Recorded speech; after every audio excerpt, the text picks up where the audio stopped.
connect it to the previous speaker who was talking about professionalism and learning. And one of the interesting thoughts which came to my mind when I was going the earlier speaker's slides, it was talking about the past and it was talking about the future.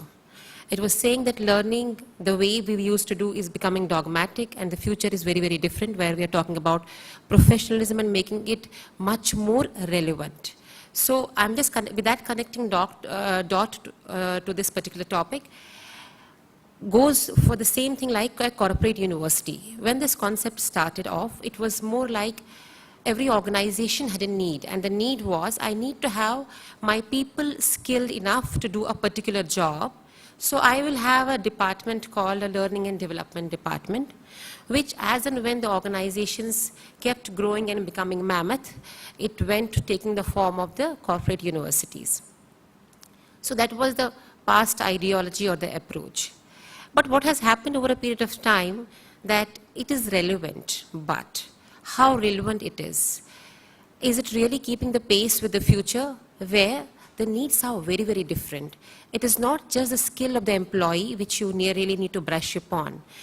It's very, very different need altogether, because the technology is changing, your workforce is changing. The key experiences which your future employees are going to have is altogether changing.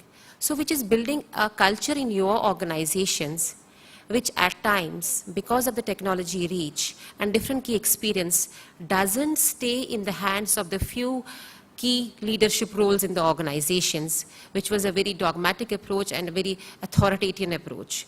So what is there that we can do to build this culture within the cross-section or within the various ranks of the people? That made the change in the role of the corporate universities, where the concept, it started from a skill and a training thing to an entity which is going to build the culture and the leadership in the organization. Just to give you a quick background about my company, as Sanjay introduced me as a learning and development manager, I have transitioned into organization development, and I work for a company called Amdocs, which is into product and product-led services. Before I get into the topic, I just wanted to give you a challenge which we had as an organization, is that we are close to 20,000 employees. We are present in 60 countries, and many of our customers, close to 16%, work out of sites, which means the customers' offices. And we have 250 customer partners for the services. We have 2,500 projects. We are called, in US, we are called the billing company, because we generate the bills for the all major telecom companies like AT&T and all that. So we have 2 billion customer experiences one day.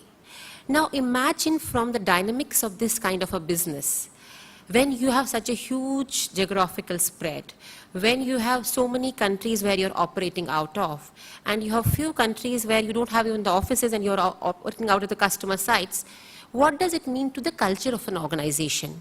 It means, can I have a curriculum? No. Can I have few leaders who can hold the organization? Because I have different nations and the geographies which are playing. So the challenge really becomes, if I have to build a culture, which is an Amdocs culture, which is Amdocs way of working, how do I really do it? Because I cannot go by the old approach where I have few stakeholders and who will ensure that this culture is taken care of.